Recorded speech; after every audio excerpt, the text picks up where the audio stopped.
Perfecto, buenos días a todos, a todo el que me oiga. Buenos días, bienvenidos todos a este evento híbrido en el cual, pues bueno, habrá gente de una manera presencial y habrá gente que nos esté escuchando y viendo desde sus casas o desde su oficina, ¿no? Mediante la conexión Zoom. Bueno, bienvenidos a este evento, el primero que hacemos presencial del del Industrial Marketing Center. Como sabéis, el Industrial Marketing Center es un proyecto de Cámara de Comercio de Bilbao y SIC, Business School, apoyada por la Diputación Foral de Vizcaya, con el objetivo de divulgar y promocionar el marketing industrial entre las empresas de Vizcaya. Hoy vamos a hablar de un tema que no es que no pase de moda, sino que cada día está más de moda y cada día se habla más y creo que todas las empresas están viendo este foco como importante y como algo que tienen que asumir, que es de la digitalización, en este caso de la digitalización de los procesos de venta o del marketing asociado a la venta. Para ello tenemos, la verdad es que es un placer hoy contar con estas tres personas que tengo aquí en la mesa. A mi izquierda está Doroteo González. Doroteo es un consumado consultor se ha dedicado toda la vida al tema de ventas, es también profesor de SIC, Business and Marketing School, en los programas de ventas. Después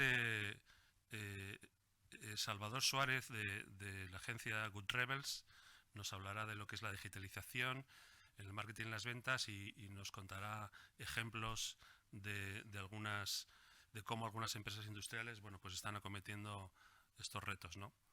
Y por último charlaremos con Alex García, que es el director general de Prosertec, que también nos contará cómo lo están pasando, cuándo han empezado este proceso, cómo les está yendo, en fin, qué virtudes y qué anécdotas les están ocurriendo en este proceso de digitalización.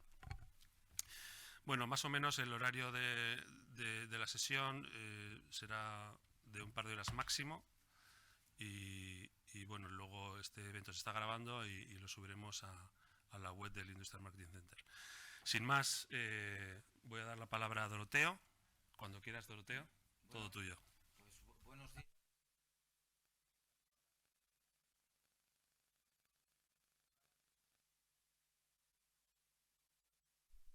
Que nos puedan ver en streaming. Bueno, yo voy a tratar de dar una serie de pinceladas, breves pinceladas, y para dejar la puerta abierta sobre todo a cuestiones que seguro que van a nutrir de manera muy profesional y profunda tanto Alex como Salva, y que yo estoy también en ese sentido ávido de las cosas que van a incorporar. Por otro lado, el planteamiento que traigo es un cierto orden sobre aquellas cuestiones que tanto dentro del mundo de la consultoría como en la docencia, en programas que nosotros tenemos especializados para Key Account Manager o el programa superior de división de ventas, extraemos sobre testimonios, sobre vivencias, sobre determinadas circunstancias que se producen en el mundo de la empresa, con lo cual no vamos a jugar a teorizar ni muchísimo menos.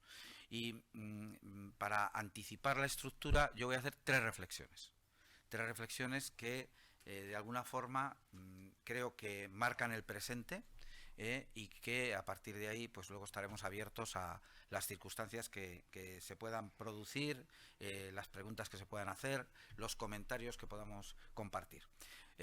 La primera reflexión es relativa a lo que es el marco, el título general de mi intervención, que es cómo están los equipos comerciales hoy. Yo diría que los equipos comerciales hoy están expectantes. Al margen de temores, de sus inquietudes, están expectantes. Lo estoy relacionando obviamente con el contexto y un sistema o un ecosistema digital sobre las circunstancias que están viviendo y las expectativas que tienen puestas. Dentro de esas expectativas, obviamente, también hay una serie de condicionantes en cuanto a temores, en cuanto a resistencias, en cuanto también a ciertos ámbitos de celeridad. Pero por otro lado, la expectativa está en la genética de los equipos comerciales. Entonces, yo creo que esta es una circunstancia que podemos aprovechar y con lo cual no le es ajeno en este sentido. Bueno, la realidad que viven los equipos comerciales es esa cotidianidad, esta rutina respecto a el sentimiento que se tienen sobre el ámbito de la indiferenciación que dicen sus clientes se produce, el temor a tener que vender más y sin embargo con más bajas rentabilidades, las presiones que se sufre y no solamente de la competencia sino también de el arco establecido por el mercado donde se goza de un gran poder de sustitución y sobre todo de niveles de accesibilidad que, como vamos a ver ahora mismo, a través de los distintos canales hacia los proveedores para su suministro y más en el ámbito B2B y en el contexto industrial se van a producir. En este sentido, si hay algo que está atenazando también desde ya un tiempo pasado reciente a los equipos comerciales, fundamentalmente es esto de ser más o menos competitivo, que es un contexto que algunas veces que queda muy al albur de los acontecimientos. Pero es verdad que la competitividad hoy, y en el contexto de la jornada que aquí nos concita, tiene mucho que ver, y va a tener mucho que ver, y mis compañeros de mesa seguro que van a hacer esas aportaciones, con respecto a, diríamos, el grado de innovación, qué cuestiones son precisas en cada momento para poder ir aportando y sobre todo de qué manera poder ir facilitando las relaciones en términos de distintas aportaciones, en términos de grados de utilidad con sus mercados. Por lo tanto, la idea es y está también en la genética de los equipos comerciales, qué ideas novedosas tienen las empresas para aportar valor a la empresa. Yo, 4 pinceladas en esta primera reflexión, que están en el día a día, que están desde las 8 de la mañana, desde las 7, desde las 9 de la mañana, cuando se incorpora el ámbito comercial a su misión, que reside sobre todo en el contexto, la dimensión del valor en la que se centra ahora mismo el mundo de la empresa y también en cuanto a lo que es el desempeño dentro del mundo comercial. Entendiendo también el valor del cliente, el valor también de la propuesta comercial que hace la empresa en el mercado en su conjunto y de alguna forma el valor que tiene el cliente como tal. En qué sentido apreciamos el recorrido que tiene, la búsqueda de resultados en términos de volúmenes, en términos de rentabilidad o algunas de estas cuestiones. Y por otro lado también, ¿cuáles son nuestras capacidades? Cuidado porque las capacidades en la empresa y las capacidades comerciales en concreto, alguna vez se confunden con lo que son competencias básicas en el mundo de la empresa. ¿Qué es una competencia básica? Tener una red de distribución. ¿Qué es una capacidad comercial? Obviamente aspectos que refuerzan el carácter competitivo que puede tener una empresa. El problema es que en muchos casos en el mundo de la empresa tratamos de sacar a la luz como elementos diferenciales, como elementos que de alguna manera buscamos que nos sobrecapaciten y que seamos más atractivos en el mercado, cuando en realidad estamos hablando de competencias básicas que sin ellas no tendríamos opción a participar en el mercado en el que estamos. Y finalmente, otros 2 aspectos. Primero, ¿qué expectativas tienen los clientes? Y en este sentido, el mundo de la empresa satisface necesidades, pero satisface también expectativas y tenemos una obligación y desde los equipos comerciales se produce en este sentido un esfuerzo por la generación de expectativas, entendiendo que somos lo que somos y proponemos al mercado lo que realmente somos, ¿no? Como decíamos antes. Y finalmente, qué costos transaccionales estamos dispuestos a asumir. Es decir, en qué medida el mundo de la empresa decide abordar nuevos segmentos de mercado, esforzarse por buscar un posicionamiento mucho más potente en cuanto a su innovación, etcétera, etcétera. Esto produce una serie de costos que no pueden verse en términos cortoplacistas, sino más en términos largoplacistas. Pero hay una cuestión más. ¿Y qué hay de lo mío? ¿Qué hay del proceso de transformación comercial?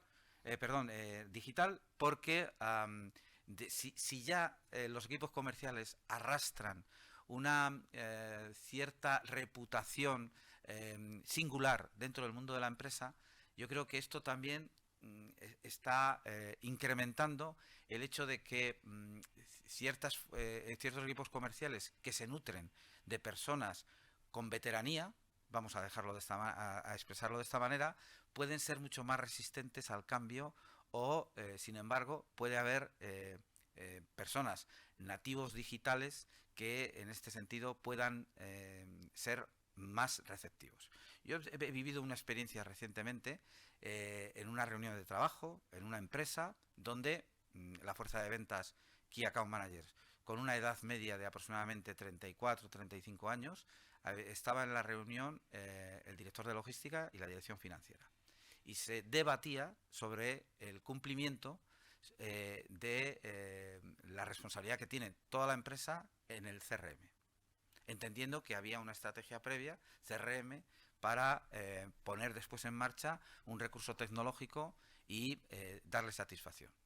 Bueno, la verdad es que la dirección financiera y la dirección logística tenían una edad más en torno a la cincuentena, y donde más resistencias teníamos o encontrábamos era precisamente en el equipo de comerciales por esta especie de esfuerzo sobreañadido en la cumplimentación de su Salesforce y todos los requisitos que ello conlleva.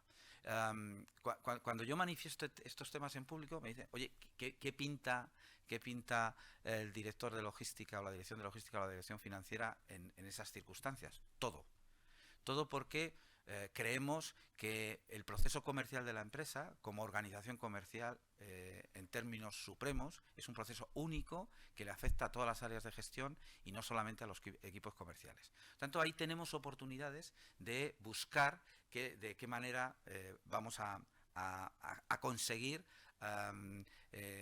aunar voluntades, ¿no? La segunda reflexión es en qué piensan ahora mismo los equipos comerciales ante el reto de la digitalización. Bueno, visto esto, que no hemos marcado ninguna definición en este sentido, si están muy receptivos, no lo están, pero honestamente, cuando logras atraer el factor confianza en los equipos comerciales, que trabajo cuesta, sobre todo cuando eres un externo, en este sentido, hay dos aspectos que les están preocupando sobremanera. Una es la empleabilidad y otro es el desempeño profesional. Es decir, se es muy consciente de que esto es irrenunciable, que se puede discutir los niveles de celeridad en cuanto a lo que es la incorporación o la iniciación de los procesos de transformación digital, pero apreciamos que hay desde angustias hasta satisfacciones con sonrisas de oreja a oreja. En todo caso, me parece que estos son aspectos muy, muy importantes que nos llevan también a definir realidades en cuanto al sistema educativo, en la formación profesional, en la universidad, en las escuelas de negocios, pero también en aspectos internos en la gestión del talento, en la incorporación de nuevas competencias, específicamente competencias digitales, para que ese desempeño sea satisfactorio y que además logre ser también un factor de competitividad. Yo voy a recuperar, y Antonio recordará, no hace menos de un año se han presentado desde el IMC, desde el Industrial Marketing Center, una serie de estudios que creo que están en vigor todavía, y uno de ellos, creo que fue el primero que se presentó, fue el de ventas y desarrollo de negocio, donde se llevó a cabo un proceso de investigación con directivos de empresas, con una muestra yo creo que rigurosa, con un cuestionario muy interesante, y cojo algunas pinceladas sobre esas cuestiones, ¿no? En el ámbito de la transformación digital, a responsables tanto de marketing como de el área de ventas y comercial, había distintas reacciones, ¿eh? Yo creo que algo habría que agradecer también por la sinceridad y cierta transparencia que tuvieron en sus respuestas, porque claro, lo cómodo era decir estamos listos y dispuestos a lo que haga falta, o nosotros ya estamos en esto, ¿no? Como se hacía con lo del mundo de la calidad, que cuando la gente se iba a certificar con una norma decía, ahora estamos en lo de la calidad, que yo me preguntaba, ¿y qué habéis estado haciendo hasta este momento si ahora empezáis con lo de la calidad, ¿no? Entonces, ¿qué hay? ¿Qué hay con respecto a esto, ¿no? Entonces, algunos aspectos. Se producen factores de desconfianza, pero que, como antes anticipaba, no debe de ser solamente fijada en un ámbito generacional, en la veteranía de la fuerza de ventas, aunque puede haber un proceso de concentración importante en ese sentido. En segundo lugar, hay reacciones también con respecto a la puesta en duda sobre cómo va a afectar la tecnología en las relaciones comerciales cuando las relaciones comerciales las tenemos entre personas. Y me permito en este sentido utilizar un término que creo que identifica, que es si se produce o no cierta deshumanización en este sentido en las relaciones comerciales. La pandemia, que nos ha dado ciertas situaciones a las que hacer frente, en nuestro caso, en el caso de la formación, por ejemplo, pero también prolongando la formación a las relaciones comerciales, nos ha forzado a hibridar procesos en cuanto a aspectos de integración entre lo presencial y lo virtual, o utilizando ciertas canalidades digitales. Yo me he encontrado propuestas para entrar en esa dinámica de altas direcciones de empresas que han dicho, esto es una gran oportunidad para entender el futuro de otra manera, para organizar y reestructurar el proceso comercial de otra manera, y que no todo sea... Y también me he encontrado alguna situación de, estupendo, hemos calibrado costos y nos podemos ahorrar sencillamente en cuanto a lo que son desplazamientos, tiempos, etcétera, etcétera. Podemos en este sentido rentabilizar el canal comercial. Yo creo que hay que tener en cuenta, esto es cuestión de compradores y vendedores, y por lo tanto la aceptación del escenario como las propuestas que se puedan hacer deben de ser consensuadas por ambas partes, y nos encontramos que incluso hay sectores con reacciones totalmente distintas, con grandes clientes que dicen esto nos funciona, seguimos de esta manera mayoritariamente, y otra gente que dice, oye, yo prefiero estar como estamos nosotros aquí, los que hemos decidido estar en sala. Y por otro lado, si las competencias digitales de las que estábamos hablando para las relaciones comerciales, ¿en qué medida van a afectar a las competencias blandas? Sé que se llaman competencias blandas, para mí no lo son. Estamos hablando de términos de soft skills, de habilidades comerciales tal cual las conocemos, y si todo lo preside el ámbito digital. Yo luego creo que nuestros compañeros podrán mostrar su opinión, o la gente en cuanto a el grado de participación que quiera. Pero no caigamos en el efecto de Marshall McLuhan cuando decía aquello de que el medio es el mensaje, y que sea el ámbito digital el que presida y modifique las relaciones. Por otro lado, mi opinión personal es que la empresa es el reflejo de la sociedad. Y si algo que vemos en los medios de comunicación, si el acceso a puestos directivos por parte de las mujeres ha estado vedado y todavía nos queda camino por recorrer, entendíamos que este era el reflejo de lo que podía estar pasando en la sociedad.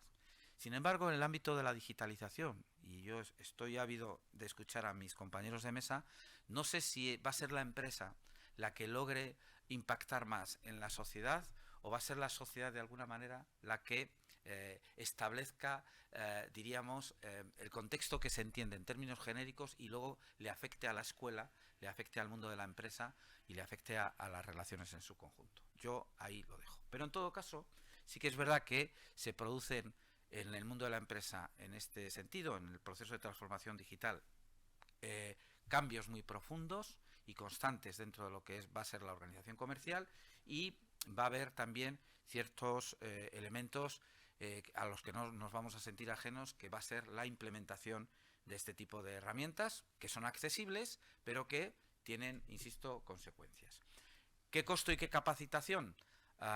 Esto es como lo de la formación en la empresa en términos generales, ¿no? Oiga, si a usted le cuesta dinero formar a su gente y tiene el temor personal de que se le vaya a la gente, pruebe a que se queden y que no estén formados.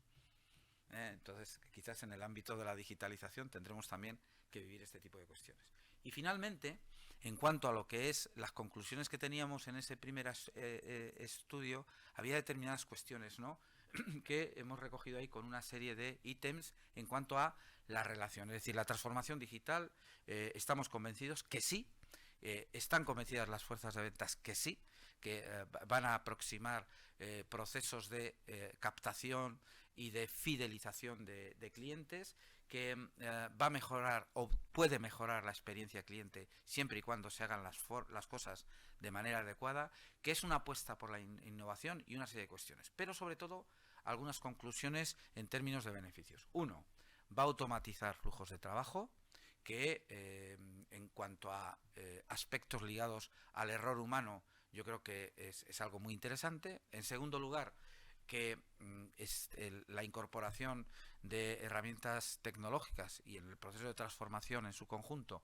va de alguna forma a facilitar la administración de tareas que resultan muy estratégicas, que esto nos debe de llevar también a decisiones más acertadas en el mundo de la empresa, y que podríamos resumirlo en que una de dos: o nos tomamos muy en serio de una manera más global con una visión mucho más profunda de lo que debe de ser un sistema de inteligencia comercial digital, porque lo demás son especias, elementos que aisladamente y por sí solos no van a conseguir grandes hitos. Estamos dentro de ese contexto, surge una cuestión y que nos lleva a la omnicanalidad. La creencia generalizada, yo creo que es acertada, es que el proceso de transformación no sustituye en su totalidad en las relaciones comerciales al elemento humano, y que por lo tanto la omnicanalidad, que es la integración de distintos canales, no la multicanalidad, que van más en paralelo, la omnicanalidad debe de perseguir que el mensaje producido, a la comunicación producida, llegue a no ser distinguible o diferenciada por parte de los receptores. Es decir, que tenemos ahí una responsabilidad extraordinariamente pedagógica. Como siempre, desde el mundo comercial, como vanguardia dentro de la empresa en la relación con el mercado, hay una responsabilidad extraordinariamente pedagógica, educativa, en esas relaciones comerciales. Por tanto, la idea no es una cuestión meramente tecnológica, es una cuestión que debe estar también dentro de las entrañas propias de la empresa, relativa a la filosofía, la cultura que se debe tener con respecto a la orientación al cliente. En resumidas cuentas, en esta segunda reflexión, para pasar ya finalmente a la tercera, esto afecta a la definición estratégica de la empresa. Esto debe de provocar una coordinación muy profesionalizada con respecto a la complementariedad entre los distintos canales utilizados, que de alguna manera también establece cuáles las políticas y los modelos que vamos a tener de relación, y evidentemente va a afectar a el propio dimensionamiento de la fuerza de ventas. Me refiero a si esto va a eliminar puestos de trabajo en cuanto a las fuerzas de ventas. Yo no lo creo. Es decir, hay un reto importante que es la gestión del talento, pero sin embargo me remito al enunciado de la segunda reflexión: empleabilidad y desempeño comercial. Me parece que no se debe de olvidar. Bueno, a esto lo podemos llamar como queráis, pero lo vamos a empezar a entender en este proceso de transformación como ventas 4.0. Yo sé que esto no es nada original, pero bueno, como sabemos que esto es como un serial, no sé si llegaremos a ventas 5.0, 6.0, etcétera, etcétera, ¿no? Y mi tercera reflexión, y termino ya de manera inmediata para que mis compañeros hagan pública su exposición, que seguro que es mucho más interesante y en un contexto más analítico, es qué iniciativas ponemos en marcha o consolidamos. Tengo que confesar que antes de sentarnos aquí, así más formales y tal, hemos tenido conversaciones de todo tipo, ¿eh? Hemos hablado, no hemos hablado de la final de la Champions ni de este tipo de cosas, pero hemos tenido una serie de conversaciones que es verdad que la persona que a continuación va a intervenir decía, es que aquí no partimos del sentido correcto de en qué momento está la empresa, para si está en el inicio, si está a mitad de camino, etcétera. Yo le respondía que la sensación que tengo cuando recojo el trabajo con los equipos comerciales es que existe una creencia errónea de que la empresa va a poder coger el tren en marcha a la velocidad que sea y en el punto que sea y no va a tener ningún problema. Es decir, yo a lo mejor esto es romper la ilusión, pero es una falsa expectativa y evidentemente las empresas deben de ponerse en manos de verdaderos expertos y profesionales. Idea fuerza para esta tercera reflexión, lo que pongamos en marcha o lo que consolidemos debe ser congruente con la estrategia empresarial. Es decir, no es una derivación del equipo comercial hacia la alta dirección, ni muchísimo menos, pero el equipo comercial, que es responsable en una empresa, no se sustrae a estar perfectamente alineado en sus estrategias comerciales con las estrategias que previamente tienen que estar definidas en el mundo de la empresa. Por lo tanto, 3 prioridades en esta última reflexión. Una, hay que trabajar, y creo que se nos va a hablar en este sentido con episodios muy concretos, en el consenso, el aunamiento de fuerzas y de voluntades entre marketing y ventas y en el ámbito B2B, y si cabe que tiene una connotación muchísimo más exigente en el ámbito industrial, para crear estrategias que logren un mayor rendimiento, que nos lleve, y voy a resaltar esta idea, a una buena ejecución comercial. Y la buena ejecución comercial no es, diríamos, responsabilidad o competencia del equipo de ventas, es de toda la empresa. Y la buena ejecución comercial tiene que ver con el alineamiento de todas las áreas de gestión, es decir, de cómo estamos trabajando. Por lo tanto, esta es una idea que a mí me parece que requiere como prioridad en cuanto a lo que es la prioridad estratégica que decíamos, ese proceso de digitalización. Segundo, prioridades distintivas. Pongo por delante cuatro puntos. Y ya que estamos en el ámbito de diferenciación, de exigencia competitiva en los equipos comerciales, en primer lugar, reenfoque estratégico al cliente, dirigido al cliente, que tiene que estar marcado por qué nos está exigiendo el mercado y qué somos capaces de aportar en términos de responsabilidad, en términos de profesionalidad. Quien me conoce sabe que tengo una opinión muy personal con respecto a que no convirtamos a nuestros clientes en hijos adolescentes malcriados. Es decir, que esta no es una cuestión de satisfacer, sino de ser útiles y profesionales. En segundo lugar, yo creo que debemos de revisar los procesos, no solamente de marketing y comercial, sino cómo afecta al resto de áreas de gestión en esa organización comercial, en ese proceso comercial único, donde si luego fallamos en la disposición logística, en los procesos de mantenimiento, en la instalación de bienes y servicios, la calidad de la venta se nos viene abajo, por muy buena que haya sido la operativa comercial. Y en tercer lugar, la gestión del talento en cuanto a personas. Habíamos hablado previamente de competencias digitales y de cómo nos va a afectar desde el ámbito de lo social la educación Y finalmente, las alianzas y los partenariados. Procesos de externalización, procesos conjuntos en proyectos comunes, pero también quién van a ser nuestros compañeros de viaje en los procesos, en este gran reto que va a ser la transformación digital. Esto va a ser fundamental, es decir, no hay peor cuestión que un gran disparo en la dirección equivocada. Por lo tanto, nos desembocamos en unas prioridades más operativas, recordemos prioridades estratégicas, distintivas, y estas prioridades operativas que van más en la línea de la cotidianidad y el desempeño de la fuerza comercial, sobre el análisis de su cartera de clientes, la priorización sobre determinadas posiciones, la identificación y las primeras oportunidades sobre criterios que utilizamos en base a volúmenes, en base a rentabilidad. Es decir, cuando estemos hablando de atractivos del cliente, el esfuerzo inversor que vamos a llevar a cabo y el esfuerzo en cuanto a nuestras propias competencias, dónde las vamos a volcar, y no olvidemos que estamos en un contexto B2B y dentro del ámbito industrial, y por lo tanto, a partir de ahí, establecer planes de acción que de alguna manera van a provocar y deben de provocar el hecho de que analicemos, midamos y busquemos en ese sentido incorporar también acciones correctoras.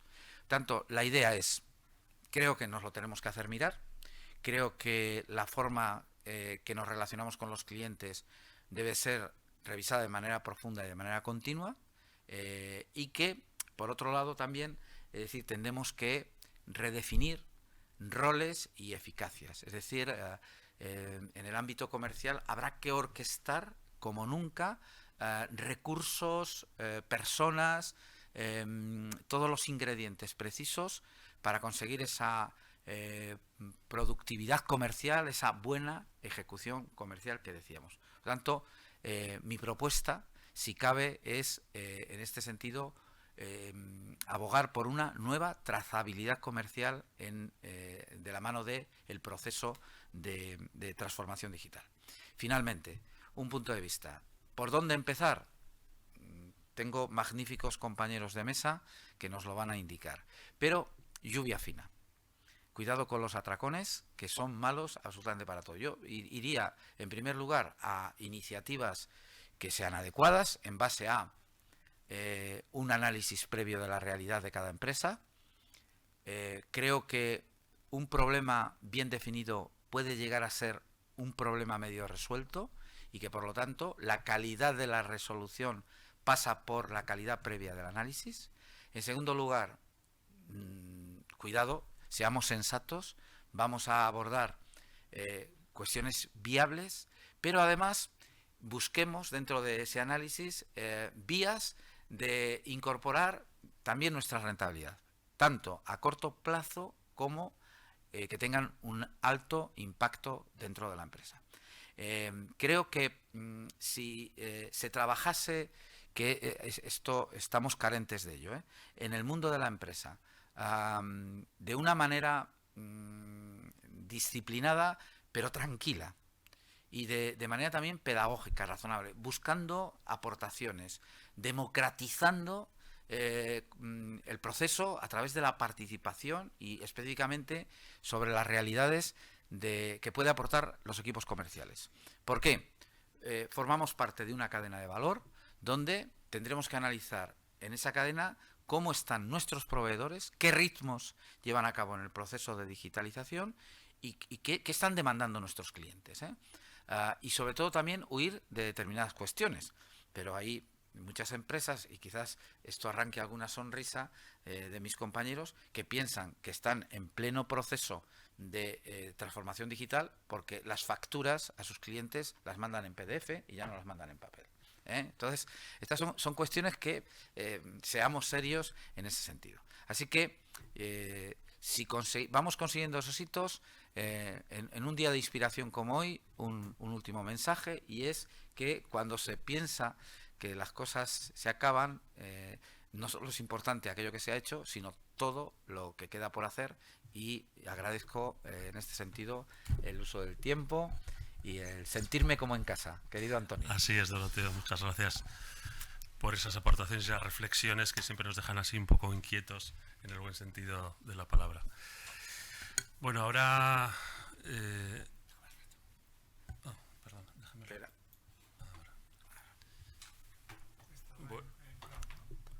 Sí. Ahora va a tomar la palabra Salvador Suárez. Salvador es cofundador y partner de Good Rebels.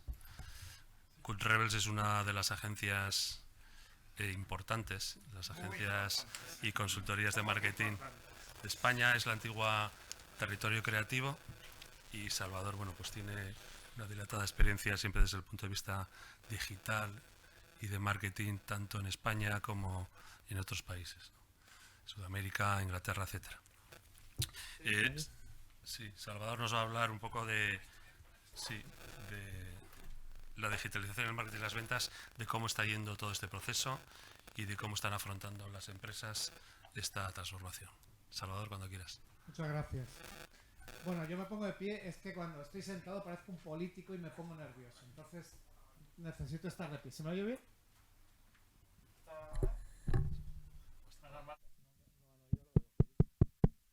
Sí.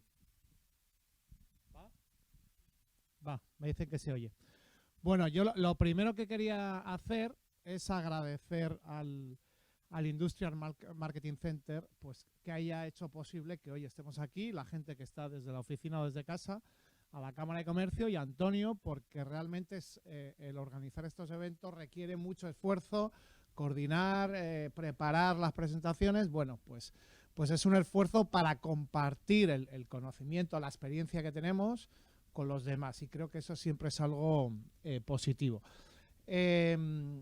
Bueno, como ha dicho Antonio, soy socio de Good Rebels, pero yo tengo dos ámbitos en la vida, que uno es profesional, donde llevo 20 años en el sector digital, desde 21 años, desde el año 2000, pero también tengo una parte académica que me apasiona mucho porque soy profesor, aunque diga esto aquí, que son muy amigos de SIC, yo soy profesor del Instituto de Empresa y de ISDI, dos business school, tanto dando clases en España como en Latinoamérica, como en México, pero también soy mentor de dos aceleradoras europeas de startups. Estoy muy conectado al mundo de empresas tecnológicas, y eso para mí es un privilegio, porque por un lado estoy trabajando con fundadores de empresas muy pequeñas, pero muy técnicas, y por otro lado estoy trabajando con grandes corporativos en Good Rebels y en Latinoamérica. Entonces tengo esa conexión de la transformación digital, tanto en empresas nativas muy pequeñas como en grandes corporaciones que suelen ser nuestros clientes. Y esa es la experiencia que tengo en los últimos 11 años trabajando en Good Rebels, que somos una agencia que tenemos tres elementos que nos diferencia de otras empresas similares. La primera, somos una empresa independiente, no pertenecemos a ningún grupo, con lo cual las decisiones las tomamos los socios, y eso está muy bien, sobre todo para nuestros clientes. La segunda, tenemos una vocación desde el principio muy internacional. Estamos trabajando en 21 países, con oficinas en Londres, en México, pero también en Madrid, Barcelona y Bilbao, que estamos en la calle Buenos Aires desde hace poquitos meses, o sea que también estamos en el País Vasco. Lugar que llevo viniendo muchos años y que disfruto mucho, la verdad, viniendo, o sea que estoy encantado de que tengamos también presencia en Bilbao. Y el tercer elemento que nos diferencia es que somos capaces de ayudar a nuestros clientes en todo el proceso de digitalización, desde el entender el mercado, entender el negocio, desde el conocimiento, diseñar cuáles son las estrategias y los elementos necesarios para esa evolución, empujar y potenciar la marca, que a veces en el B2B se nos olvida lo importante que es la marca, y por supuesto digitalizar esas redes comerciales y trabajar ese posicionamiento en el mundo digital. Es un proceso complejo, pero a la vez, bueno, pues muy gratificante cuando vas avanzando en estos pasos. Por lo tanto, mi misión hoy aquí un poco es presentaros un documento que hemos hecho donde explicamos todo ese proceso de digitalización y que creo que se va a colgar en la web, Antonio. Es un documento que creo que merece la pena porque te cuenta no solamente cuál es ese roadmap, cuál es ese camino para una empresa en estado inicial hasta una más madura, y también cuáles son las claves. Y yo además pienso que este documento es más importante que nunca porque en estos casi 3 años nos han cambiado todas las reglas del negocio. El hecho de que haya habido un cambio de hábitos por parte de los ciudadanos significa que ha habido un cambio de hábitos también por parte de los profesionales. Es decir, que el comprador de B2B no era tan digital, se ha digitalizado mucho. Y esos hábitos adquiridos cuando hemos estado todos encerrados en nuestras casas, pues se ha incorporado al mundo profesional. Con lo cual, muchas de las búsquedas de productos y servicios se hacen de manera digital. Esa experiencia se ha acelerado. Y eso lo que ha generado es un problema a las empresas, porque las empresas no estaban preparadas para ofrecer esos contenidos, esos catálogos, esa información de una manera digital. Es decir, la propuesta de valor de las empresas industriales era es muy offline. Y de repente nuestro comprador se ha convertido muy online. Bueno, pues tenemos un problema. Y tenemos un problema en el que hay que trabajar. No solamente en la parte comercial, como decía Doroteo, que es una parte clave, sino como a nivel de toda la organización. Y para eso, pues tenemos que enfrentarnos a esa complejidad, pero también, hablaba Doroteo de un estudio que se ha hecho aquí en el País Vasco. Este estudio es de McKinsey y me parece McKinsey es como la Biblia, ¿no?, en el mundo de los negocios. Y esta gráfica me encanta porque fijaros la diferencia del porcentaje de interacciones entre marcas y clientes en el pre-COVID y en el post-COVID. Es decir, estamos hablando que en mayo del 2018 un 20% de las interacciones eran digitales, cuando en julio de 2020 estamos en un 58%. Os digo, en algunos sectores estamos en el 70 y pico % de las interacciones entre clientes y marcas son digitales. Entonces, el COVID nos ha dado un salto de 6-7 años en todo lo que es el proceso de digitalización. Y este es otro slide muy interesante también de McKinsey, donde el comprador B2B empieza a utilizar otros canales para adquirir información de productos, para solicitar pedidos, para solicitar catálogos, y veis cómo claramente las relaciones y la relación digital se incrementa muchísimo estos últimos años, ¿no? También es curioso que sigue habiendo un 2% de gente que utiliza el fax en Wisconsin para hacer su pedido de material de oficina. Hay gente que no cambia y tenemos todavía recibiendo pedidos por fax. Pero gracias a Dios esa es la minoría.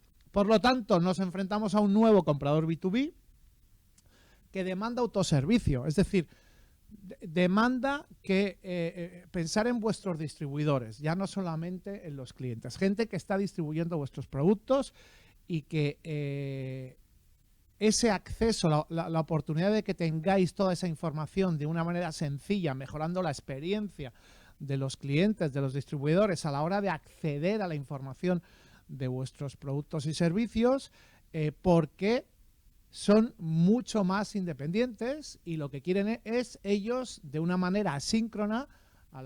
Estamos hablando de un mundo laboral líquido, que la gente ha cambiado los horarios, por lo tanto pueden estar a las 8 de la noche queriendo ver las características de un producto determinado, y para eso necesitamos facilitárselo de una manera digital.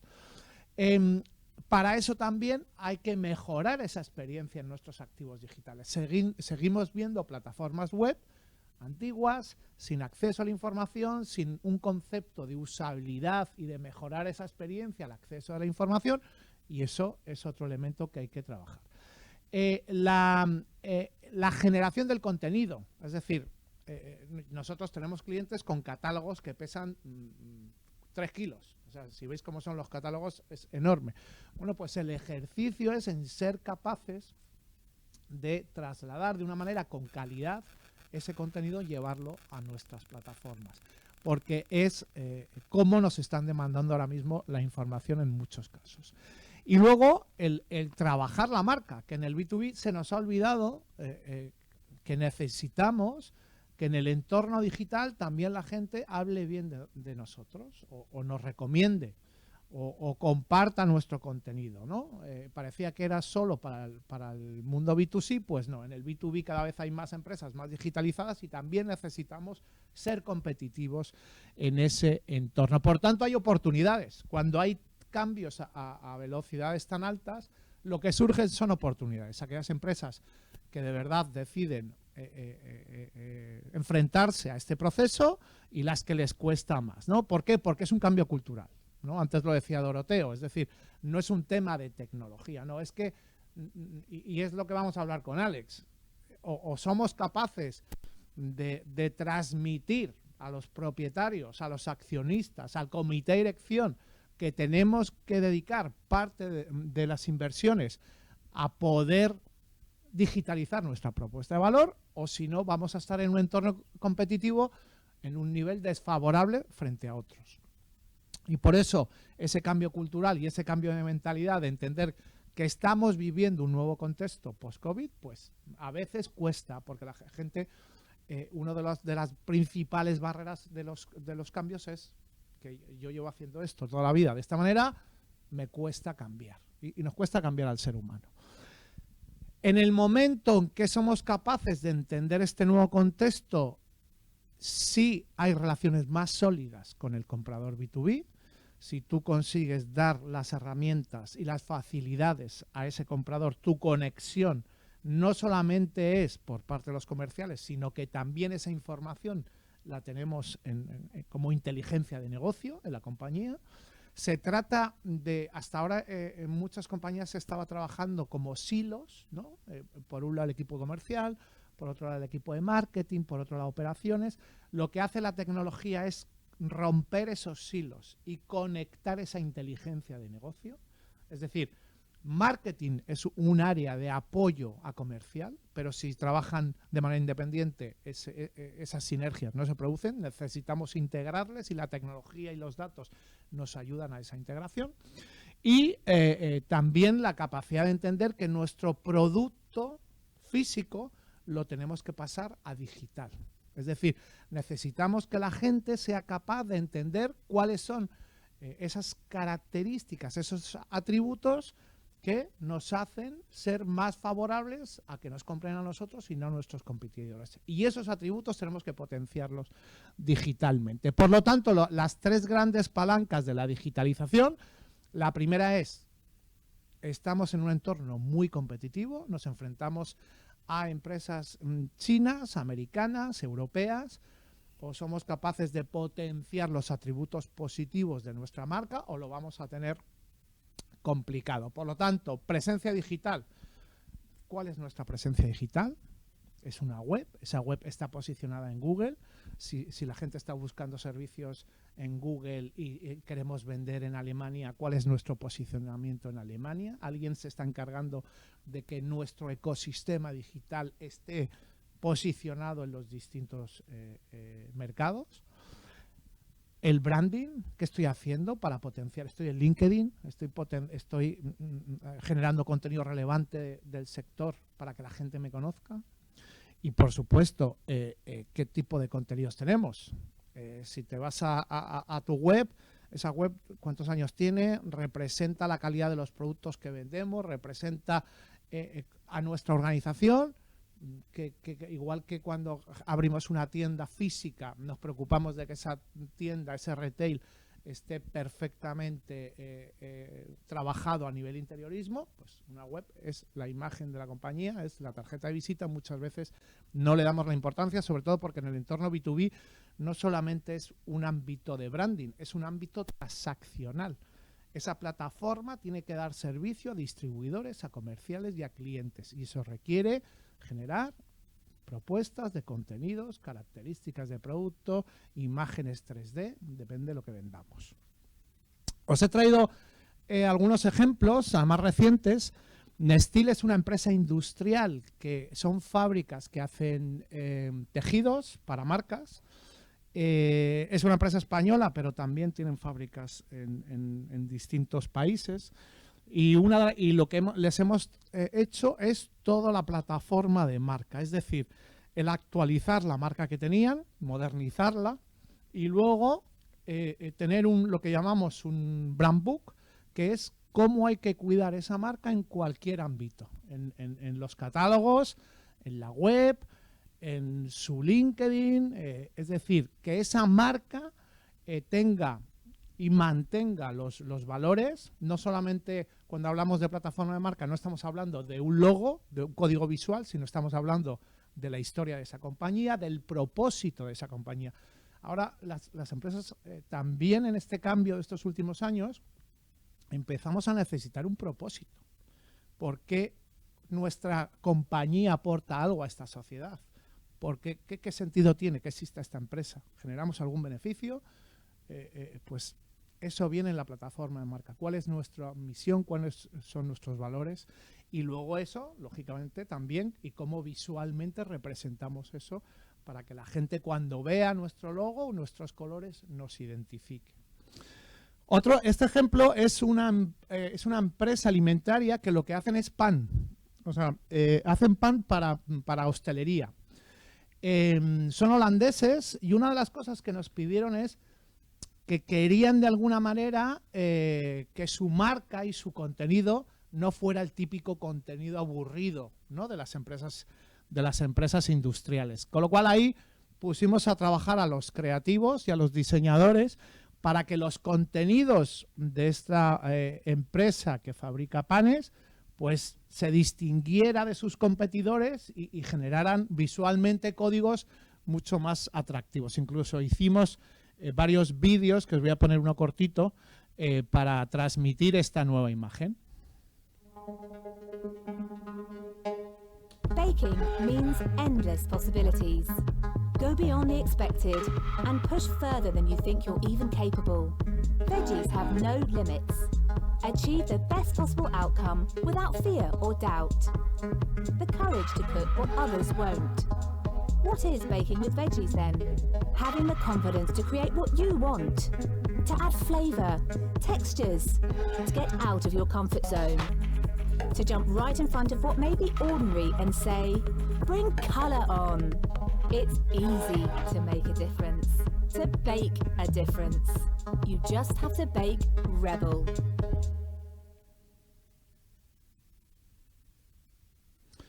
Como veis, la imagen es importante y el contenido es importante también en el B2B. Justo lo que hablaba Doroteo, el proceso de ventas y distribución salta al mundo digital. Una de las cosas que hay que hacer es integrar marketing y ventas y luego formar a ventas para entender que si ellos son un poco más disciplinados en la captura de datos, nuestra inteligencia de negocio es mucho mayor. Si tú integras la información que tiene marketing sobre la rentabilidad de cada uno de los clientes y ese conocimiento se lo trasladas al equipo comercial, el equipo comercial va a ser mucho más eficaz porque va a poder actuar en función a los datos y no en función solo a la intuición que ellos puedan tener, ¿no? Es una combinación de información donde somos capaces también de dotar a estos equipos comerciales de herramientas digitales. Por ejemplo, LinkedIn tiene una herramienta que se llama Social Selling que permite encontrar a los compradores B2B en un sector y en un mercado determinado y generar relaciones digitales, pero también de mucho valor. Hay un elemento nuevo en este mundo comercial que es la marca personal en plataformas profesionales como LinkedIn y Twitter, ¿no? Es decir, os pongo un ejemplo, el Banco Santander. Los bancos han sido, a nivel reputación, han sido muy dañados estos años, ¿no? Pues, por ejemplo, la presidenta del Banco Santander es un ejemplo de cómo un ejecutivo ha generado una marca personal en LinkedIn muy positiva. Y lo que ha convertido es que su marca personal se ha convertido en un atributo positivo del Banco Santander. ¿Por qué? Porque han entendido la importancia de que están trabajando con los ciudadanos, en este caso, pero nosotros estamos trabajando con las empresas y si generamos contenido de valor de nuestro sector, pues somos más influyentes, tenemos mejor networking, etcétera. Es decir, la marca personal, el mundo comercial empieza a ser algo muy relevante y nosotros nos encargamos de dotar a esos equipos comerciales de ese aprendizaje y del uso de esas herramientas. Autoservicio y experiencia, como decía, trabajamos en muchos casos de B2B, se trabaja con distribuidores a nivel nacional y a nivel internacional. Dotemos a estos distribuidores de herramientas para poder facilitar la difusión de nuestros productos. Y por último, esta cultura de trabajo en remoto, ¿no? El que trabajamos de manera síncrona. Hay empresas que están haciendo pues ese mix entre trabajo en la oficina y trabajo desde casa. Bueno, pues es un cambio cultural que nos tenemos que adaptar. Y aquí os he traído otro ejemplo que es Albic, que como esta es la empresa que hace paneles, que tienen fábricas en España, pero también en Francia y en Estados Unidos, una marca española que está vendiendo paneles por todo el mundo, y lo que estamos haciendo con ellos es trabajar desde entender cómo desarrollar ese CRM tanto en Francia como en España como en Estados Unidos. ¿Para qué? Para dotar a los comerciales de la información, de la inteligencia de negocio que necesitan. Es un proceso donde les estamos ayudando a desarrollar esa plataforma transaccional B2B para subir todos los catálogos, las distintas calidades de los materiales, toda la innovación que tiene ese producto, intentar transmitírsela a estos compradores B2B, orientar la compañía hacia la gestión de los datos que nos permite bajar los costes de captación de clientes, trabajar también en tener buenos contenidos que expresen la calidad de ese producto y, bueno, y en definitiva posicionar esa marca en mercados nacionales e internacionales. Uno de los proyectos más de los retos que hemos tenido con ellos es precisamente el tener una plataforma donde los distribuidores puedan acceder y ver todos los catálogos en 3D con la calidad máxima en digital para que podamos sustituir a esos catálogos de 4 kilos, ¿no? Es un proceso justo en el que estamos trabajando con ellos. Y la tercera pata es los datos. Si la relación con nuestros clientes y distribuidores es cada vez más digital, la relación digital lo que hace es generar datos. Si queremos entender qué sucede cuando la gente viene a nuestros activos digitales, a nuestra web, a nuestra plataforma de e-commerce, pues tenemos que coger ese analytics y descifrarlo y convertir los datos en conocimiento. Que eso es lo que estamos haciendo también con el equipo de aquí de Bilbao, el tener 12 personas expertas en tener mucha más información sobre el comportamiento de potenciales compradores y de la gente que viene a ver nuestros productos y servicios. Por lo tanto, el CRM es el corazón del equipo de marketing y ventas, pero los datos que se generan alrededor de nuestros activos es lo que nos dan la información de por qué nos compran, por qué no nos compran, en qué contenidos se han quedado, a mirar características, de qué mercados, nos da una información muy, muy relevante. También lo ha dicho Doroteo, automatización de procesos. En el momento en que vayamos metiendo capas de tecnología, hay muchos procesos que ahora mismo se están haciendo en un Excel que se hacen de manera automática, con lo cual horas que se estaban utilizando para temas administrativos se utilizan para tareas de mucho más valor. Y la construcción de cuadros de mando, es decir, si tú tienes integradas, por ejemplo, estos datos de tu web con los datos de Google, donde tú tienes posicionado a tu empresa, podemos integrar datos y analizar de una manera mucho más eficaz y más rápida toda esa información. Os he traído el caso con el que estamos ahora con Linde, conocéis, ¿no? La marca de la empresa de carretillas, donde aquí es un proceso también que hemos empezado desde el principio, y lo que estamos haciendo es integrar todas sus tiendas físicas de venta, integrar esa información con marketing y con ventas, para saber qué es lo que está pasando cuando la gente va a los concesionarios. A partir de ahí les estamos ayudando a crear contenidos de mucha más calidad, vídeos, imágenes, etcétera, y estamos diseñando toda la estrategia de captaciones. Por un lado, ayudando al equipo comercial, y por otro lado, haciendo campañas en diferentes plataformas. Este es el proceso que hemos diseñado para ayudarles a potenciar las ventas.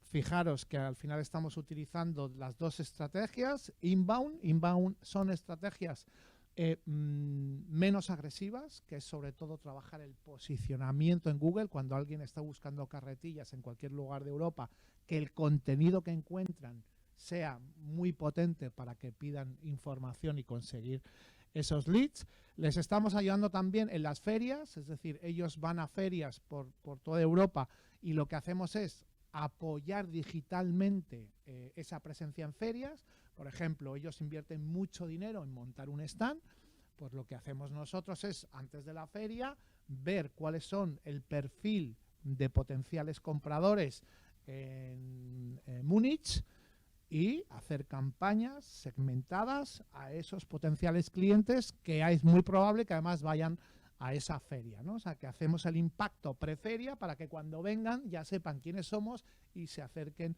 a visitarnos al stand. Pero también campañas que estamos haciendo a través de email marketing con distintas bases de datos, y campañas que estamos donde lo que hacemos es directamente apoyar al equipo comercial. Al final el objetivo es generar tráfico o al stand, si tenemos un stand, o a nuestra web o a una landing explicando un producto en concreto. También hay que saber qué productos potenciar, porque sabéis ahora los problemas que hay a nivel logístico y de stock. Por lo tanto, hay máquinas que podemos promocionar y otras no, porque están fuera de stock, y también eso lo hacemos a través de distintas landings. Por lo tanto, les hemos generado también un copy, ¿no? Les hemos ayudado a nivel creativo con este copy de las máquinas y las personas más cerca que nunca. El contenido y la forma y el tono de comunicación sigue siendo muy relevante. Y por lo tanto, si me preguntáis, los que habéis venido, oye, vale, entonces, ¿cuál es el proceso de digitalización? Pues mi respuesta sería algo como lo que veis, pues depende en qué estado estéis, ¿no? Y eso es lo que vamos a hablar ahora con Alex. Es decir, hay empresas que están en una etapa básica, pues la web no está preparada para dar información a los distribuidores, no trabajan bien el posicionamiento de sus productos, el equipo comercial está totalmente desconectado con el equipo de marketing. Tengo solo una persona de marketing y solo se dedica a ver los datos de Analytics y tampoco los entiende muy bien. Bueno, a empresas donde ya están más avanzadas, donde ya están trabajando bien todo el posicionamiento en Google, donde han hecho una plataforma web nueva que dan servicio al equipo comercial, etcétera. Entonces, el camino es sentarnos, analizar vuestro negocio, entender el entorno competitivo, el producto, el pricing, la demanda, la oferta, y a partir de ahí diseñar una estrategia y generar un roadmap para poder atajar este reto. Y para terminar, es muy importante el entender que en un entorno que está cambiando tan rápido, si queremos ser competitivos, necesitamos aprender y evolucionar a la misma velocidad que nuestro entorno. Si no lo hacemos, estaremos en una posición complicada en nuestra industria. Por eso también es importante la parte de formación, la parte del diseño de la organización. Insisto, si vamos a ser más digitales, si vamos a ayudar más a nuestros comerciales, si vamos a dar mejor información a nuestros clientes y a nuestros distribuidores, tenemos que ver si el equipo que tenemos es capaz de hacerlo. Tenemos que ver si tenemos a las personas adecuadas. Tenemos que ver si tienen la formación adecuada. Tenemos que ver si igual hace falta incorporar una persona nueva. Y eso hay que verlo a nivel de diseño del equipo que tenemos con esa integración de la que os he hablado entre comercial y marketing. Por tanto, sin formación va a ser complicado el poder optimizar estas herramientas, el poder utilizarlas y el poder dar esa propuesta digitalizada a nuestros clientes. Termino 4 mensajes finales. En entornos de cambio con velocidades altas, el mayor error es quedarse parado, y más en un entorno B2B que está cambiando tan rápidamente. Segundo, tenemos que darle importancia, sobre todo en un mundo digital, a nuestra marca y a ese posicionamiento de la marca y a que sea fácil encontrar nuestros productos y servicios. No hay la mala noticia, necesitamos cambiar la forma de trabajar, porque una organización offline no es igual que una organización más líquida, ¿no? Más híbrida entre on y off. Pues también el último mensaje es que tenemos que trabajar de una forma mucho más integrada, eliminando los silos, y eso depende también de esas capas que le metamos de trabajar con los datos y tecnológicas. Siempre me gusta terminar mis charlas con recomendaciones de libros. Os recomiendo 3 muy interesantes. Abundancia es de los fundadores de Singularity University y justo lo que habla es cómo el mundo de la tecnología está cambiando el mundo para bien, aunque sea una faena para los empresarios y para los que trabajamos en esto, porque nos complica la vida, pero a nivel de sociedad, claramente la tecnología está cambiando el mundo a mejor. También Antifrágil es una buena recomendación porque te habla de cómo los cambios que a veces vemos como algo negativo, si somos capaces de adaptarnos y de ser un poco más flexibles, se convierten en algo muy, muy positivo. Y bueno, y Thinking Fast and Slow es un clásico que también os recomiendo. Nada más, pasamos, ¿no, Antonio, al debate? Gracias. Muchísimas gracias, Salvador. Os recuerdo a todos que la presentación de Salvador Suárez estará colgada a partir de mañana o pasado en la web del Industrial Marketing Center. Bueno, ahora tenemos a Alex García Bea, que es el director general de Prosertec. Siempre queremos tener a una empresa en el IMC que nos cuente de primera mano pues lo que está haciendo, cómo le está yendo, y que el resto de las empresas veáis, pues bueno, os podáis mirar en algunas referencias y para tratar de copiar, que así es una palabra un poco fea, pero es así. Y lo bueno de la gente, ¿no? Que para eso todos estamos en lo mismo, ¿no?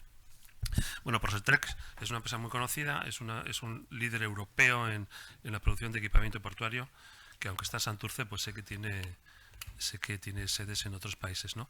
Yo, bueno, para introducir a la empresa te preguntaría, Alex, os invito también, perdón, al resto, a Salvador y a Doroteo, si queréis también participar. Estamos ya todos en este tema. Bueno, ¿cuál es la actividad principal? Y, bueno, ¿cómo estabais antes de empezar este proceso de transformación digital? Bien, bueno, nosotros nos dedicamos al diseño, fabricación y montaje de equipos para atraques portuarios. Esto que he dicho así, pues a la gente que no está dentro del mundillo, pues le puede parecer algo extraño o muy nicho, que es lo que es un sector bastante nicho. Es todo lo que hace falta a un metanero, gasero, portacontenedores, crucero para poder atracar en puerto. Pasarelas para poder acceder a esos metaneros petroleros, pasarelas de acceso a cruceros, como un finger de un aeropuerto, pero para un crucero. Ganchos para poder amarrar el propio barco y sistemas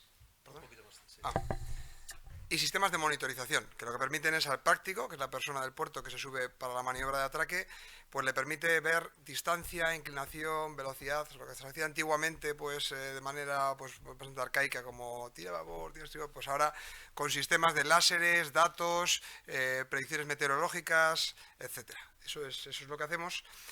Y pues hasta el 2015, cuando nos preguntas en qué situación estábamos en una situación que ha enumerado un poco Doroteo antes, papel, nada de tecnología, todos los catálogos eran en formato papel, el 95% de nuestra facturación era nacional y no teníamos ningún proceso digitalizado.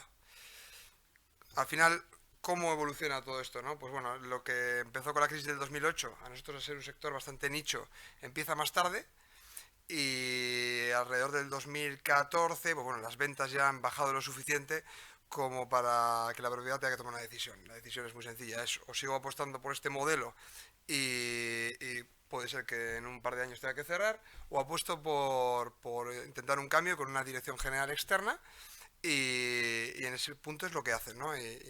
Pues fichan a una persona pues de gran empresa, un director general que venía de Grupo Velatia, en este caso, Grupo Mazábal, y con él pues cambia todo, ¿no? Y cambia tanto que pasamos de un 5% en exportación a día de hoy estamos en un 65%, en prácticamente 6-7 años. Y esto provoca pues todos los cambios, sobre todo a nivel digital, porque claro, pasamos de un mercado nacional, en el que es un mercado, pues sobre todo el nuestro, de puertos, terminales de oil and gas, un mercado que le cuesta mucho adaptarse a las nuevas tecnologías, un mercado muy presencial, en el que hay que hacer muchas visitas comerciales, a un mercado como, por ejemplo, siempre pongo el mismo ejemplo, pero es que es el más claro, el norteamericano, que es un mercado en el que no les gusta tanto, y siempre hablo desde el punto de vista nuestro, no hablo en general, porque igual estos sectores son distintos. Es un mercado en el que no les gusta tanto la visita física, entonces hay que tener pues toda tu estrategia tiene que estar basada en el ámbito digital, cambiar tu página web, posicionamiento SEO, cambia completamente nuestra perspectiva comercial que estaba volcada a nivel nacional, ¿no? ¿Cómo es cómo ha cambiado, digo, en vuestras propias carnes, ¿no? Eso que comentaba tanto Salvador, y cómo es el comprador ahora B2B de hoy en día? ¿Y cómo veis que ha habido cambiando a lo largo del tiempo? Bueno, a ver, en nuestro caso concreto es un comprador muy especializado, porque al ser un sector muy nicho tiene que ser así. Y es un comprador que, bueno, y se está empezando a ver también a nivel nacional. Lo que pasa es que el cambio va más lento que a nivel internacional. Y es un comprador que requiere mucha información a nivel digital. Es decir, es un comprador que busca por Google, lo que antes nos hacía, busca por Google y pone, en nuestro caso, por ejemplo, gangways, que son pasarelas en nuestro caso.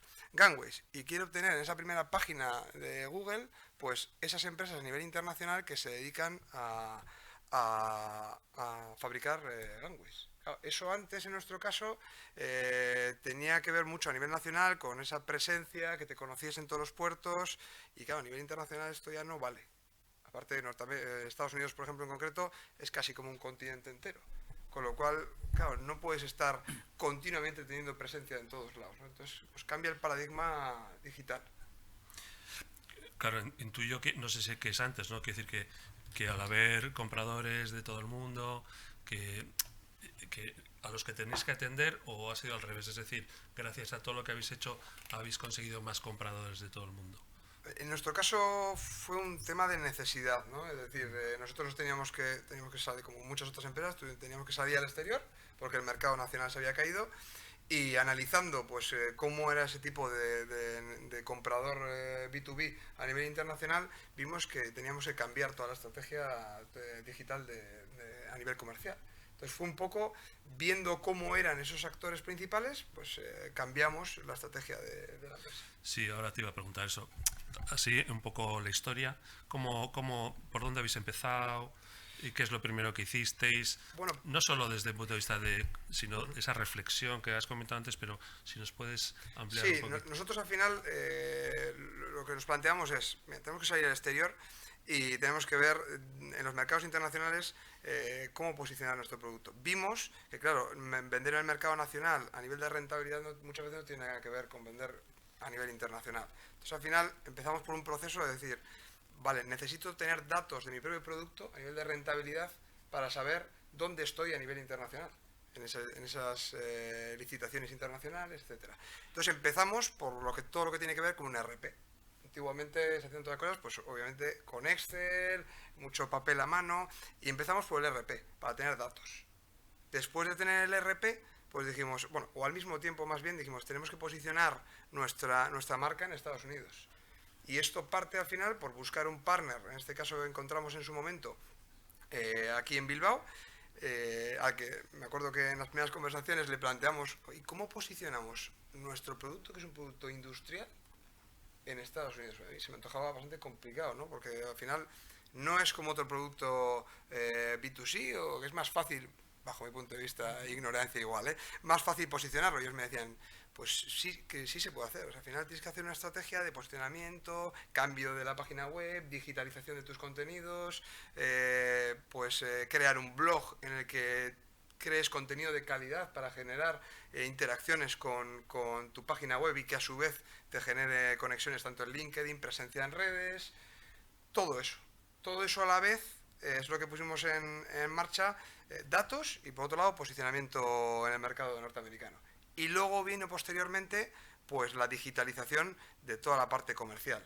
Es decir, antes, ¿cómo hacíamos las cosas? Como en muchísimas empresas, pues el comercial tenía los contactos en un Excel, en su móvil, en donde sea, y dijimos, eso no podemos trabajar con esta forma porque no tenemos datos, se te va el comercial y tienes un problema. Y entonces hicimos el cambio a un CRM también. Implantamos Salesforce, ahora ya 3 años, y claro, ahora tenemos conectado el CRM con el ERP, con la página web, entonces tenemos datos en continuo de nuestros clientes, de las ofertas que tenemos en marcha, oportunidades, contactos, clientes potenciales que se generan a través de nuestra web, etcétera. Eso que suena tan sencillo, pues bueno, sí. supuso bastante esfuerzo. Sí, al hilo de lo que estabas comentando he tomado alguna nota que yo interpreto sobre las iniciativas que habéis llevado a cabo. A mí me parece que, en efecto, es decir, esas iniciativas que de alguna manera tratan de superar el concepto tradicional de puerta fría a través del ámbito de la digitalización. Ahora bien, yo recojo algunas ciertas cuestiones de escepticismo sobre el hecho de, primero, hay que diferenciar mercados de gran consumo de los mercados B2B y más en el ámbito industrial, sí, y por lo tanto, ¿cómo habéis vivido el ser selectivos a la hora de que no se llegue a ser intrusivo en la práctica dentro de las actividades dentro de las cuestiones de digitalización? Es decir, cuando has estado comentando, oye, ¿cómo llego yo a los clientes? ¿De qué manera? Porque tengo la sensación de que LinkedIn, que nace como una red profesional, hay un momento dado que decir, al final LinkedIn somos los que estamos en LinkedIn, y nuestro propósito, donde creo que falta ahí rigor en cuanto a los contenidos, que los ha expresado muy bien Salva y tal, ¿no? En cuanto a tener un proceso claro y no ir a lo que más impacto tiene y tal, porque en ocasiones somos o nos comportamos en el ámbito intrusivo. Y además eso banaliza, desde mi punto de vista, la herramienta, ¿no? ¿Cómo habéis vivido esto? ¿Habéis ido incrementando, valorando, es decir, la anuencia de vuestros contactos? ¿Las tasas de conversión han sido significativas sobre los leads generados? Pues mira, nosotros a nivel de LinkedIn sobre todo, que al final está LinkedIn, la fuente de información de LinkedIn, de nuestro LinkedIn, es el blog que tenemos dentro de la página web y en los que este partner de marketing digital nos genera contenido cada 2 semanas. Y nosotros es lo que colgamos en LinkedIn y luego pues hacemos una estrategia de reenvíos, etcétera, ¿no? En este caso, cuando empezamos con ellos, yo desde mi ignorancia en este caso, que era el que llevaba el tema, pues les decía, no, pero es que todos los contenidos tienen que ser nuestros. Y vamos a hablar de nuestros productos y de todo esto y ellos me decían, no, que va. De hecho, de vosotros hay que hablar lo menos posible. Lo que hay que generar es, obviamente, si vas a estar en una feria, como hablabais antes, de ese posicionamiento previo para la gente que vaya a ir, obviamente en ese caso sí, pero hay otros casos en los que tienes que hablar de cosas obviamente relacionadas con lo que tú te dedicas, en nuestro caso temas de puertos, etcétera, pero que generen un contenido que sea interesante para todos esos prescriptores que están viendo ese contenido en LinkedIn. Es decir, nosotros subimos de tener presencia diaria, por ejemplo, en LinkedIn, de generar noticias por generarlas. Porque creemos que eso no aporta ningún valor y porque además a la persona que lo está leyendo muchas veces le puede cargar y decir, yo no quiero seguir leyendo esto porque no me aporta absolutamente nada. Cuidando la dispersión, porque si Nadal empieza a cobrar derechos por todos los que en LinkedIn hablamos sobre él y colgamos un vídeo sobre el tesón, etcétera, etcétera, es tremendo, ¿no? Antonio, si me permites. Te iba a preguntar, Alex, lo primero, que aquí hay un mensaje muy importante y es, en un ámbito que desconoces, necesitas un partner de confianza que te lleve por el buen camino, ¿vale? Que en este caso, Alex, seleccionar al partner adecuado. Segundo, tú eres financiero, tú no eres un profesional del mundo del marketing, o sea, eres el enemigo de marketing. Sí, totalmente.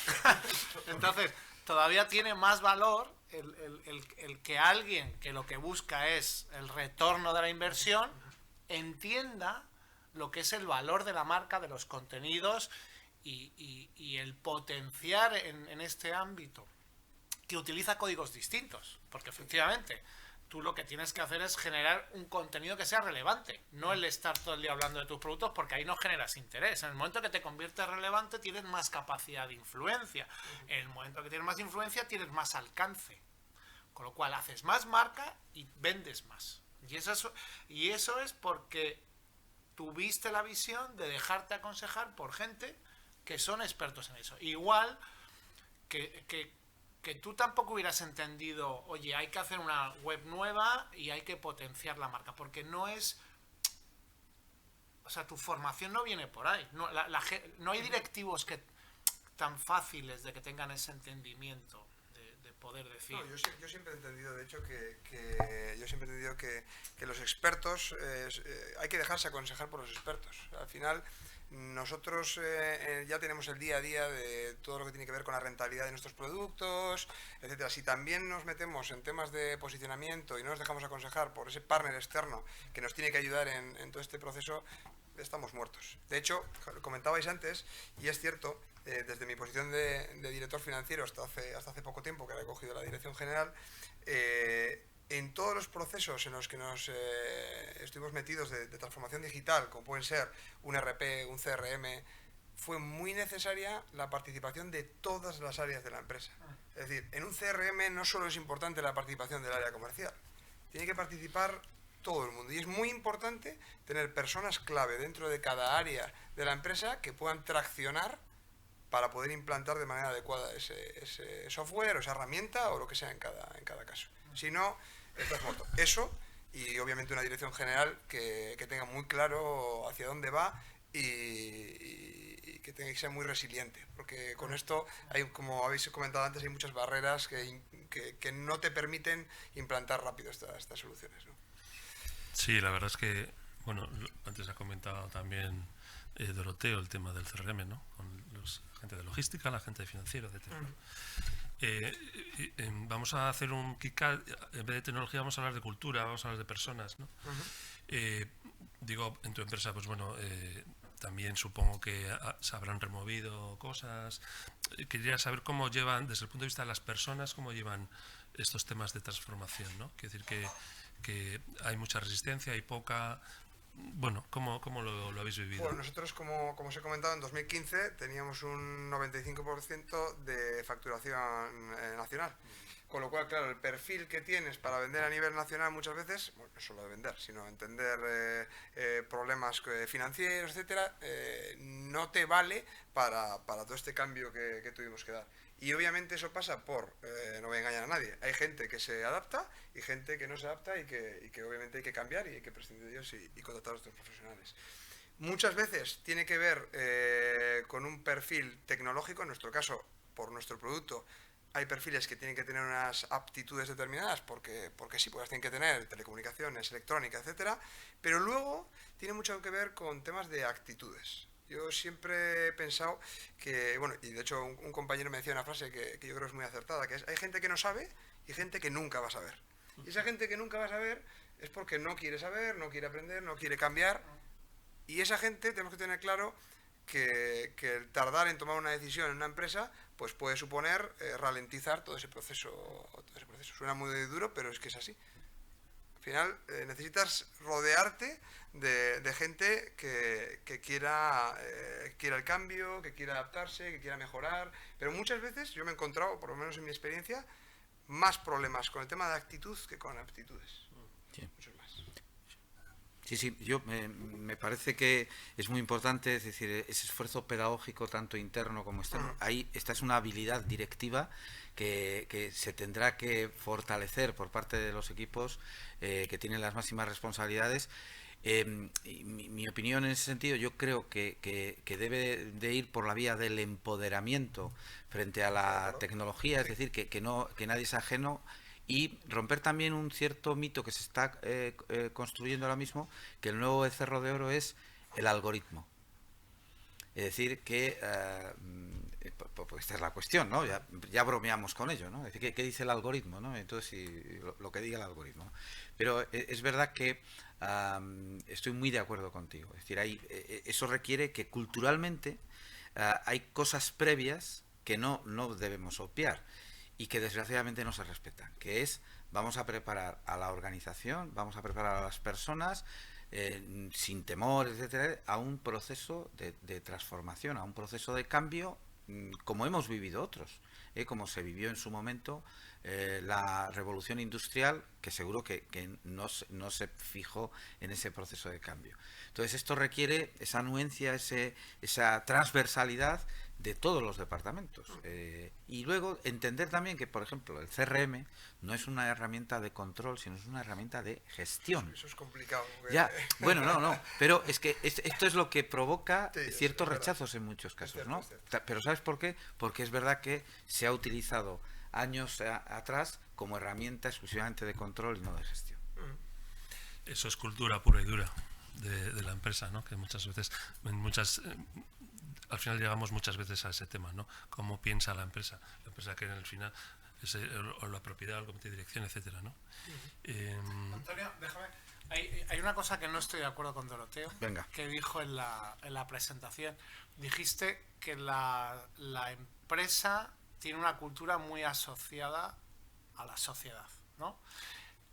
Algo similar dijiste. No, la empresa es el reflejo de la sociedad. Bueno, pues no estoy de acuerdo con eso. No, yo he puesto un ejemplo de donde sí me parece, pero planteaba si ahora en el proceso de transformación digital es la empresa la que imprime y la escuela, etcétera, cambio en la sociedad, o es y yo dije, y ahí lo dejo, o es la sociedad. Yo digo que por experiencia, y aquí Alex es una pregunta hacia ti, por mi experiencia, la cultura la define el equipo fundador y el equipo gestor, y esa cultura debería estar basada en la responsabilidad individual de cada uno de los miembros de la organización. Y esa cultura, en un entorno, insisto, pro-COVID, además seguramente sea una cultura más flexible que hace unos años.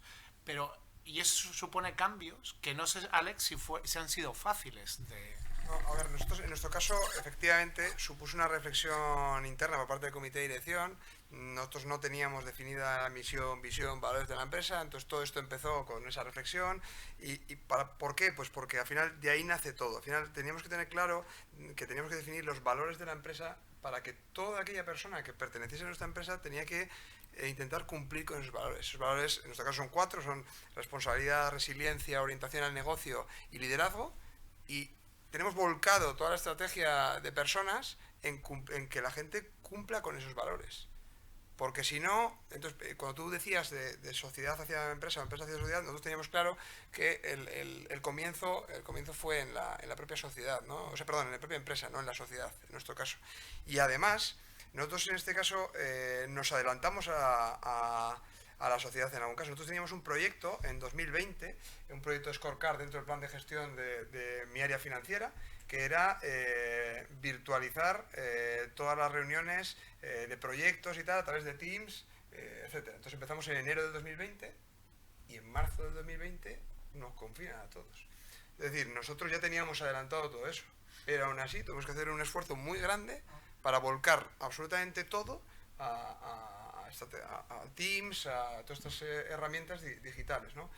Pero también es verdad que la propia sociedad también te marca muchas cosas de las que de tu día a día en la empresa. La gente hoy en día, o los jóvenes hoy en día, no tienen nada que ver con los jóvenes de hace unos años, y eso provoca que la empresa tenga que tomar determinadas decisiones modulando determinados tema de horarios, tema de teletrabajo, etcétera, para poder adaptarse a esa nueva sociedad o nuevas personas que van a entrar en la organización, ¿no? Es decir, por los dos lados, yo creo que hay... Sí, pero yo creo que lo que está en el principio, en los orígenes, son las necesidades sociales, que están en la sociedad y en la empresa. Y entonces, claro, al final es determinante, es decir, el proceso de transformación digital que favorece políticas de teletrabajo, etcétera, está no solamente basado en la transformación digital en sí, sino en una necesidad evidente dentro de la empresa sobre políticas de conciliación, etcétera, sí, o que nos damos, ¿no? Y luego yo aprecio mucho el esfuerzo que hacen las empresas cuando se deciden misión, visión, valores, y que no solo sea literatura. No, efectivamente, nosotros teníamos eso muy claro. O sea, al final nosotros definimos esos valores y luego hicimos un despliegue y seguimos haciendo despliegue, lo evaluamos en cada charla de desarrollo que tenemos cada año por parte de los responsables y seguimos promocionando continuamente esos valores dentro de la empresa. Vamos a volver un poco a cosas un poquito más mundanas. Y un tema que además ha iniciado Salvador y que muchas empresas lo tienen en la cabeza y todo el mundo lo pregunta, ¿no? Porque este proceso de digitalización requiere una serie de recursos, inversiones, tiempo, etcétera, ¿no? Y la gente siempre se pregunta ¿cuándo empiezo a ver la luz, ¿no? O sea, estoy aquí metiendo un montón de horas, un montón de tal, y digo, bueno, ¿esto cuándo empezamos a ver los resultados? Serán diferentes, no tiene nada que ver pues la compra de un CRM o la implantación, o la implantación de una estrategia de SEO, una estrategia de tal, ¿no? Cada cosa tiene sus tiempos y tal, ¿no? Pero bueno, en vuestra experiencia, ¿cuándo, y lo ha iniciado Salvador como eres financiero, es la pregunta de esto, ¿cuándo empezó a haber cosas, ¿no? A ver, la implantación de tanto el RP como el CRM, el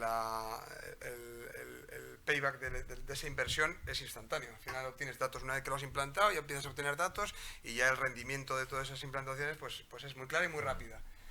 Todo el tema de posicionamiento SEO, cambio a marketing digital, etcétera, eso lleva más tiempo, depende también mucho del mercado en el que te estés posicionando, etcétera. En nuestro caso, ¿qué pudo llevar? No sé, un año más o menos hasta que empezamos a ver frutos en todo ese posicionamiento, todo ese esfuerzo de marketing digital, etcétera, más o menos. Sí, Salvador, ¿es lo habitual o experiencias?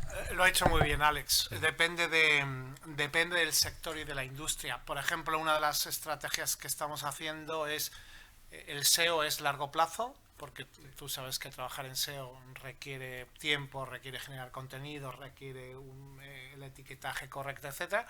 Y lo que hacemos es estrategia de SEM, que son mucho más rápidas para poder agilizar estos procesos, que también depende lógicamente del nivel de inversión, porque el SEO es orgánico, pero el posicionamiento pagado pues necesita una inversión. Pero al final tienes que diseñar unas estrategias donde tengas una serie de quick wins, donde puedas cometer acciones en el corto plazo, pero trabajando para el medio y el largo. Es un poco la forma de trabajar.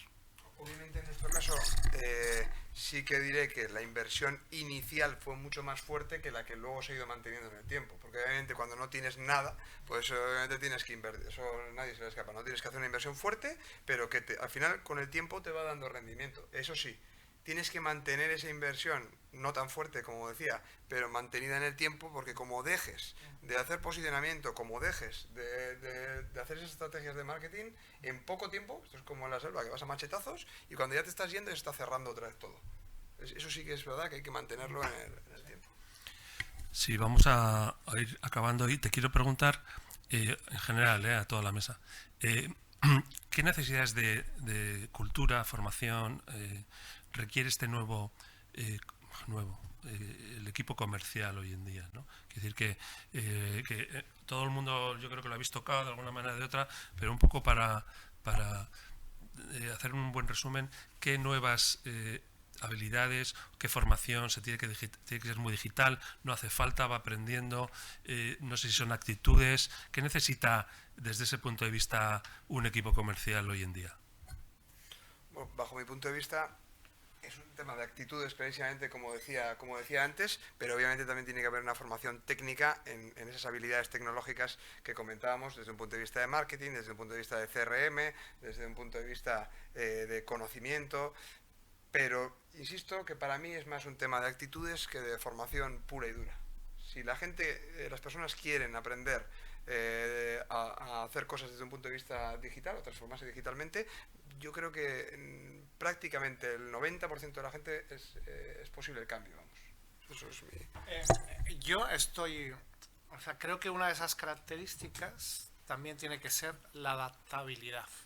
¿Por qué? Porque las líneas divisorias entre los equipos de marketing y los equipos comerciales cada vez son más delgadas. Sí. Estamos empezando, seguimos con diseños de organizaciones basadas en la época industrial, cuando ahora mismo hay entornos donde las áreas empiezan a trabajar de una manera conjunta, donde el nombre del departamento está en el papel, pero no está en el día a día, porque son mucho más horizontales. Entonces necesitamos empezar a trabajar con gente capaz de adaptarse, con capacidad de aprender, de tener inquietudes, y por eso la actitud es lo más importante. Sigo brevemente la estela, porque que estaba pensando que mi argumento es una visión 360 grados y una visión muy transversal dentro de la empresa, muy integradora, y allá donde el departamento comercial, que algunas veces se puede tener una especie de referencia frívola de, joder, lo bien que viven los comerciales porque tienen recursos que no tienen los demás y tal,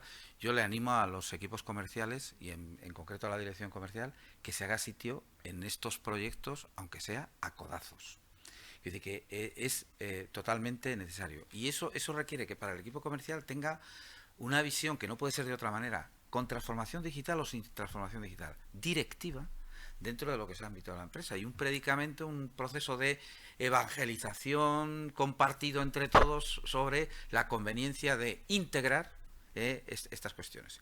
Y en cuanto a lo que dice Antonio, porque nosotros nos planteamos en los programas de formación, ya sean específicos dentro de red o del ámbito directivo en el ámbito comercial, es decir, hay elementos, es decir, que ya no solamente es solo la actitud o ya no solamente es el conocimiento de la herramienta, es la perspicacia. Es decir, yo manejo el instrumento para la obtención de datos. Ahora bien, ¿cómo desecho, discrimino, qué hago, etcétera? Hay un elemento intangible a donde hay que llegar, es decir, el análisis, que no solo, eso no te lo da como tal la herramienta, porque al final la toma de decisiones va a ser propia de las personas. Bueno, pues hemos llegado al final de esta súper interesante sesión. Quiero dar las gracias, por supuesto, a los ponentes, a Alexa, a Salvador y a Doroteo. Quiero dar las gracias a la gente que habéis venido aquí y la gente que nos estáis viendo online. Deciros que los dos próximos webinars del Industrial Marketing Center serán uno sobre social selling, hemos hablado aquí también, y otro exclusivamente de contenidos, lo importante que es los contenidos en la empresa industrial. Pues nada más, muchas gracias a todos otra vez. Gracias a todos. Gracias a ti. Gracias.